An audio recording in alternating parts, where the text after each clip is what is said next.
Cobra का नाम सुनते ही ज्यादातर लोग डर से कांपने लगते हैं। मगर सोचिए उस बाइक सवार का क्या हुआ होगा जिसकी बाइक के भीतर कोबरा घुस गया। ये खबर हल्द्वानी से है। एक कोबरा सांप बाइक की सीट के नीचे घुस गया और बाइक सवार ने सांप को भगाने की कोशिश की तो वो फन उठाकर खड़ा हो गया। इस दौरान मौके पर लोगों की भीड़ इकट्ठी हो गई। बाद में नागराज किसी तरह से जंगल की ओर चला गया, जिससे बाइक सवार ने भी राहत की सांस ली।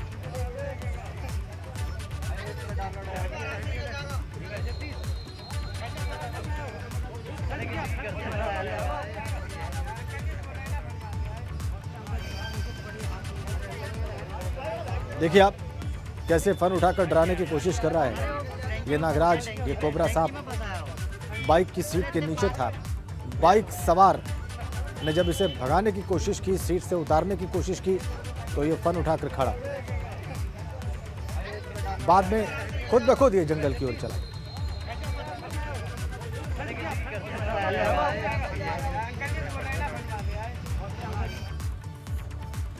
इधर राज्यसभा सांसद अनिल बलूनी ने केंद्रीय नागरिक उड्डयन मंत्री हरदीप पुरी से मुलाकात की। अनिल बलूनी के साथ पेयजल मंत्री बिशन सिंह चुफाल भी मौजूद रहे। इस दौरान अनिल बलूनी पिथौरागढ़ से दिल्ली तक हवाई सेवा शुरू करने का उन्होंने प्रस्ताव रखा और कहा जा रहा है कि सितंबर महीने से पिथौरागढ़ से दिल्ली के बीच विमान सेवा की शुरुआत हो सकती है। इसके साथ ही अनिल बलूनी ने कुमाऊं में अंतर्राष्ट्रीय एयरपोर्ट का भी प्रस्ताव रखा।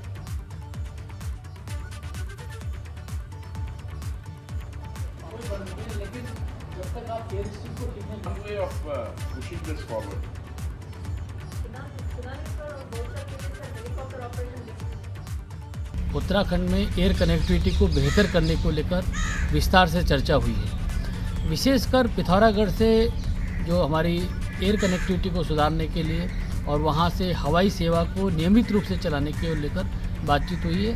इस दौरान नागरिक उड्डयन मंत्रालय के अधिकारी भी मौजूद थे और ये सहमति बनी है कि 1 सितंबर से मंत्री जी ने आश्वासन दिया कि 1 सितंबर से हम लोग एक 19-20 सीटर जो जहाज़ होता है उससे सर्विस शुरू करेंगे जो कि निर्बाध गति से चल सकेगा। ऐसी व्यवस्था उसके लिए की जा रही है।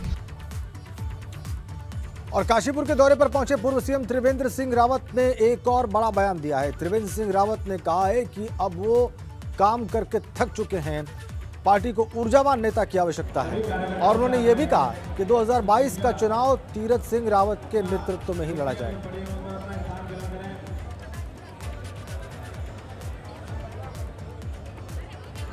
हमें काम करते करते थक गया है। अब नए युवा ऊर्जावान आदमी को लगाया गया है कि ताकि और ऊर्जा से हम लोग काम कर सकें। वो कैसे काम कर रहे हैं? अब 1 साल आपने कोई खाका खींचा होगा। अच्छा बढ़िया काम कर रहे हैं और अभी उनको केवल 3 महीना हुआ है। आगे चल करके और अभी मौका है और बेहतरीन काम करेंगे। नेतृत्व में लड़ा जाएगा। हमारे जो मुख्यमंत्री हैं तीरथ सिंह रावत जी, उनके नेतृत्व में लड़ा जाएगा। इधर हरिद्वार महाकुंभ में कोरोना रिपोर्ट में फर्जीवाड़े के मामले में राज्य सरकार के प्रवक्ता सुबोध उनियाल का बयान सामने आया है। उनका कहना है कि कुंभ में जो भी फर्जी रिपोर्ट की बात कही जा रही है वो सभी कुंभ का नोटिफिकेशन जारी होने से पहले की है। दरअसल कुंभ में कोरोना रिपोर्ट में फर्जीवाड़े को लेकर सीएम तीरथ रावत और पूर्व सीएम त्रिवेंद्र रावत के बीच ही बयानबाजी हुई थी। सीएम तीरथ रावत ने कहा था कि यह रिपोर्ट उनके सीएम बनने से पहले की है, जिस पर पूर्व सीएम त्रिवेंद्र रावत ने पलटवार कर मामले की न्यायिक जांच की मांग की थी। ये जो हम लोगों को तमाम जानकारियां मिली हैं उसके साथ ये जब कुंभ का नोटिफिकेशन किया है सरकार के द्वारा, ये उससे पहले ये केसेस हो गए थे जो जानकारी में आया और इसका कुंभ पर कोई विपरीत प्रभाव नहीं पड़ा। जिस तरह से पूरे देश के अंदर ये माहौल बनाया जा रहा है कि कुंभ के कारण को भी फैला है, इसका ये सारा का सारा कुंभ के नोटिफिकेशन से पहले के बाद। और आम आदमी पार्टी कुंभ के दौरान कोरोना घोटाले को लेकर मुखर है। इसी मुद्दे पर आपने सरकार पर इस मामले में लापरवाही का आरोप लगाया। आप नेता रविंद्र जुगरान का कहना है कि इस घोटाले ने न केवल देश बल्कि विदेशों में भी भारत की साख को बट्टा लगा दिया है।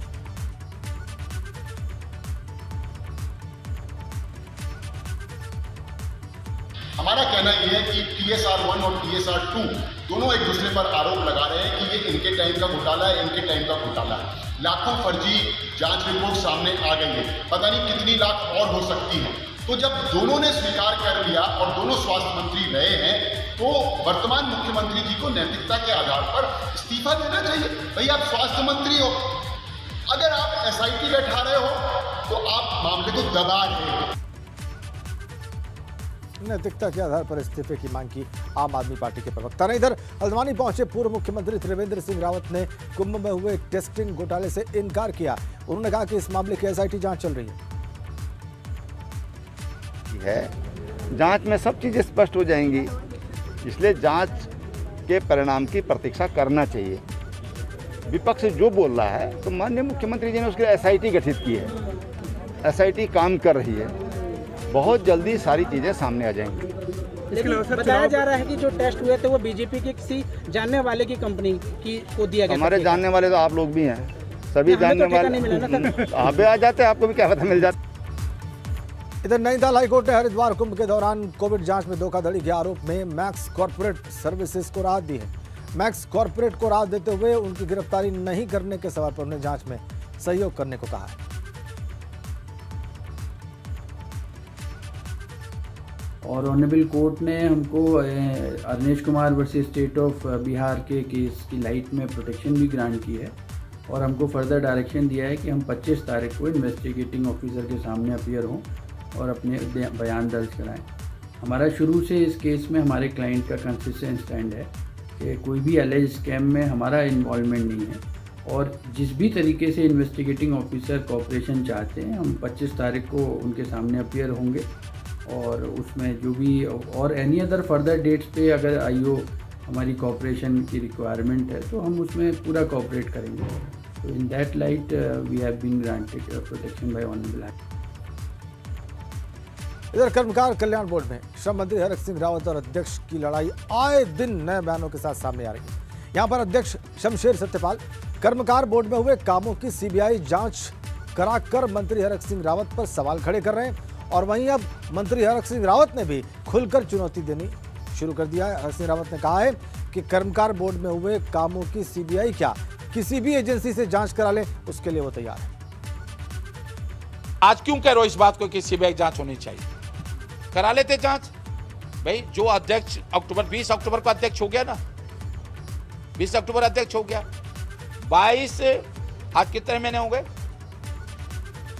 आज जून आ गया, तो तुमने 6 महीने में क्या किया भाई? क्यों नहीं जांच कराई तुमने?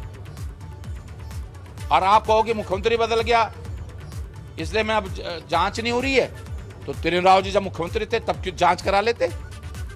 और हम गलत थे तो मुकदमा दर्ज करते हमारे खिलाफ। और बड़ी खबर आ रही है, भाजपा विधायक मुन्ना सिंह चौहान की प्रवक्ता पद से छुट्टी हो गई है। खजान दास भी प्रवक्ता पद से हटा दिए गए हैं। त्रिवेंद्र रावत के करीबी माने जाते हैं ये दोनों लोग। प्रदेश अध्यक्ष की टीम की तैयारी चल रही है और इसमें 2 प्रवक्ता हटा दिए गए, खजान दास और मुन्ना सिंह। मुन्ना सिंह चौहान की प्रवक्ता पद से छुट्टी, खजान दास की प्रवक्ता पद से छुट्टी।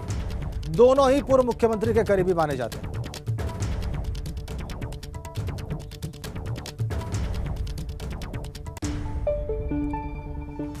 चलिए आगे बढ़ते हैं। उत्तराखंड में एक और बारिश का सिलसिला जारी है, वहीं दूसरी ओर बर्फबारी भी जारी है।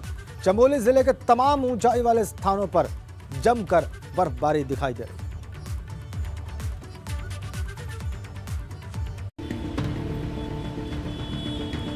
एक तरफ पहाड़ तरक रही हैं,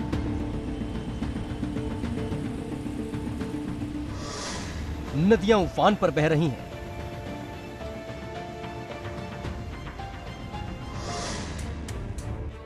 इन सब के बीच पहाड़ों में बर्फबारी भी जारी है। जोशीमठ में माणा पास में बर्फबारी के बाद हर तरफ सफेद चादर बिछ गई है। तस्वीरें देखिए, ऐसा मंजर तो सिर्फ सर्दी के मौसम में ही होता है। ऐसी बर्फ सिर्फ सर्दी के मौसम में दिखती है, मगर जून के आखिर में भी कुदरत का मूड बदला हुआ है। बर्फबारी के बीच ही बीआरओ की टीम काम में जुटी हुई है, मगर मौसम ज्यादा बिगड़ने पर अब बीआरओ के साथ काम कर रहे लोग निचले इलाकों की तरफ लौट आए हैं। तापमान इतना गिर गया कि अब यहां पर काम करना मुश्किल हो गया। बर्फबारी इस कदर हुई कि 3 से 4 फीट मोटी बर्फ की चादर बिछ गई है। इस इलाके में बीआरओ के मजदूर सड़क निर्माण में जुटे हुए हैं, जिन्होंने अब निर्माण काम रोक दिया है।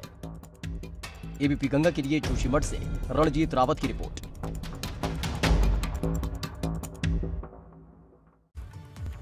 इधर उत्तराखंड में अशासकीय अनुदानित महाविद्यालयों में केंद्रीय विश्वविद्यालय एचएनबी से हटाकर राज्य यूनिवर्सिटी श्रीदेव सुमन से संबद्ध करने की कोशिश की जा रही है। उत्तराखंड में तकरीबन ऐसे 16 अशासकीय कॉलेज हैं जिनको शासन ने पत्र भेजकर कहा है कि वो सेंट्रल यूनिवर्सिटी एचएनबी से अपना अटैचमेंट खत्म कर श्रीदेव सुमन यूनिवर्सिटी से जुड़ जाए, मगर आम आदमी पार्टी इस पर सरकार पर हठधर्मिता का आरोप लगा रही है और इस मामले को कोर्ट तक ले जाने वाले याचिकाकर्ता रविंद्र जुगरान का कहना है कि राज्य सरकार केंद्र के किसी भी एक्ट में संशोधन नहीं कर सकती, यह हक सिर्फ संसद को है। वहीं इस पर उच्च शिक्षा मंत्री राज्य मंत्री धन सिंह रावत का कहना है कि अगर शासन कोई खत भेजा है तो नियम के हिसाब से ही भेजा हो। सरकार का जो आदेश था कि सत्र 21-22 के लिए जो भी महाविद्यालय अगर श्रीदेव सुमन की संबद्धता नहीं करेंगे तो उनका अनुदान बंद कर दिया जाएगा, इसको भी माननीय उच्च न्यायालय ने स्टे किया। तो ये राज्य सरकार ना तो संसद को कुछ समझ रही है, संसद में द्वारा पारित कानून पे छेड़छाड़ कर रही है, इनका अधिकार क्षेत्र नहीं है। मेरे संज्ञान में भी कुछ है नहीं है और मैं कह सकता हूं कि जो अशासकीय महाविद्यालय हैं वो केंद्रीय विश्वविद्यालय के अधीन है और इसका जवाब जो है केंद्रीय विश्वविद्यालय के लोग दे पाएंगे। स्टेट गवर्नमेंट ने कोई आदेश उनको नहीं दिया है और अगर कोई आदेश दिया होगा तो नियम कानून पे ही दिया होगा।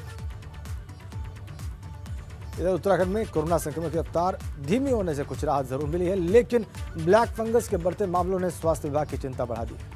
मंगलवार तक उत्तराखंड में ब्लैक फंगस के कुल 465 मामले आ चुके हैं, वहीं 82 ब्लैक फंगस के मरीजों की मौत भी हो चुकी है।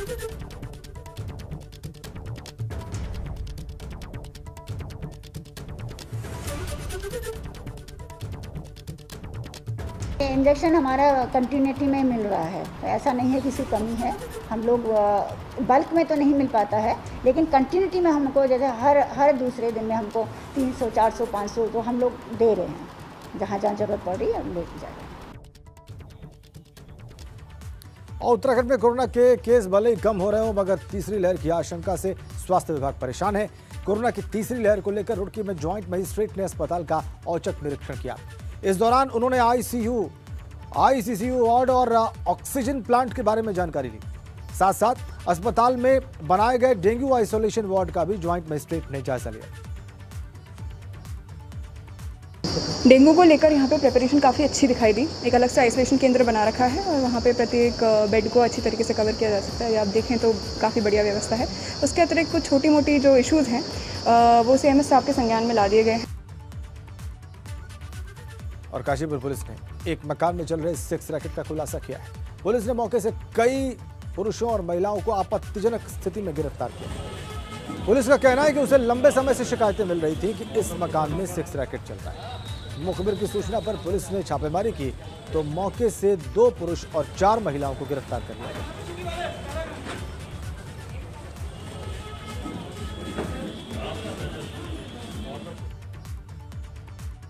कई दिनों से जो है ये जो गुलाबो क्षेत्र है हमारे चौकी क्षेत्र का, तो वहाँ पर एक चीना फॉर्म है, वहाँ पर एक 2 मंजिला मकान है।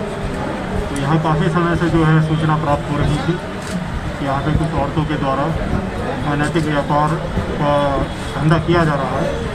इसी के संबंध में मेरे द्वारा अपनी जो एसओजी टीम है उनको भी लगाया गया था और जो आसपास के लोग हैं। बड़ी खबर के साथ नैनीताल से इस वक्त हमारे पास चारधाम यात्रा को लेकर हाईकोर्ट में सुनवाई है। सरकार की तरफ से 700 पेज का शपथ पत्र हाईकोर्ट में पेश किया गया है। हाईकोर्ट ने शपथ पत्र को भ्रामक और गुमराह करने वाला बता दिया है। हाईकोर्ट ने सरकार को फटकार भी लगाई है। बड़ी खबर, चारधाम यात्रा को लेकर जो सुनवाई हुई हाईकोर्ट में, उसमें सरकार के शपथ पत्र को भ्रामक और गुमराह करने वाला बताया गया है कोर्ट के द्वारा। थर्ड वेव आनी है और डेल्टा प्लस वेरिएंट जो कि इंडिया में आ चुका है, उसको बहुत ही सीवियर नतीजे होंगे और कुंभ में जो हाल हुआ है वो हाल चारधाम में नहीं होना चाहिए। इसलिए कोर्ट ने चीफ सेक्रेटरी साहब को डायरेक्ट किया है कि कैबिनेट को वो कह के अपना जो भी डिसीजन है कि आप इसको पोस्टपोन कर रहे हैं नहीं कर रहे हैं, वो 28 जून तक कोर्ट को बताएं। हमने कोर्ट को यह भी बताया कि कुंभ मेले में जो टेस्टिंग स्कैम हुआ है उसकी एक इंडिपेंडेंट CBI इंक्वायरी करी जाए। तो कोर्ट ने यह कहा है कि हम इस जो हमारी एप्लीकेशन है CBI इंक्वायरी की वो 28 जून को लेंगे। आगे बढ़ते हैं। हल्द्वानी नगर निगम में 7 साल पहले शामिल किए गए जवाहर ज्योति दमुआ नूह इलाके के लोग टेंशन में आ गए हैं। दरअसल नगर निगम इस इलाके में करीब 8,000 परिवारों से टैक्स वसूलने की तैयारी कर रहा है। अगले महीने से टैक्स वसूलने की प्रक्रिया शुरू की जाएगी, लेकिन दमुआ झुंगा के लोग इसका विरोध कर रहे हैं। इनका कहना है कि नगर निगम की तरफ से यहाँ कोई सुविधाएं ही नहीं है, फिर टैक्स किस बात का वसूला जाए। इधर आम आदमी पार्टी ने इसे लेकर विरोध किया।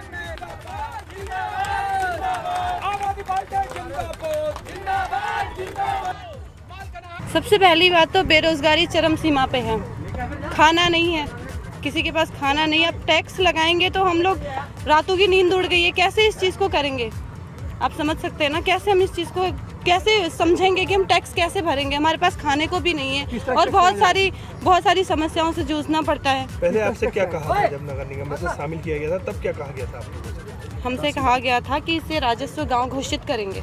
नगर निगम एक्ट के मुताबिक जो है, अगर वहाँ पे हम जो नया शामिल क्षेत्र है उस पर हम सभी सारी सुविधाएं उपलब्ध करा देते हैं, तो 5 साल बाद टैक्स लेने का प्रावधान है।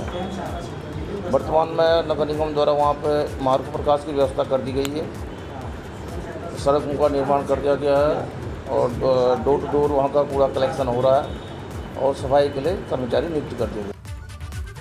और इधर हरिद्वार रोड के विकास प्राधिकरण ने आयुर प्लांट अभियान की शुरुआत की है। इस अभियान के तहत पतंजलि योगपीठ के सहयोग से हर घर गिलोय, तुलसी और एलोवेरा के पौधों को पहुंचाया जाएगा। आचार्य बालकृष्ण का कहना है कि इस अभियान से हरिद्वार हरित द्वार बन जाएगा।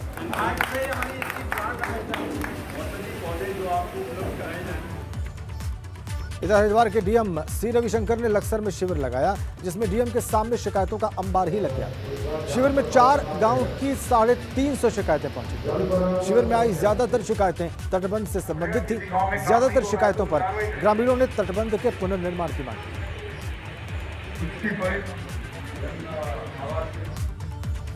और बड़ी खबर है, उत्तराखंड कोरोना अपडेट हम आपको दे दें। आज आए हैं कोरोना के 149 नए मामले और कोरोना से 5 और मौतों की खबर है।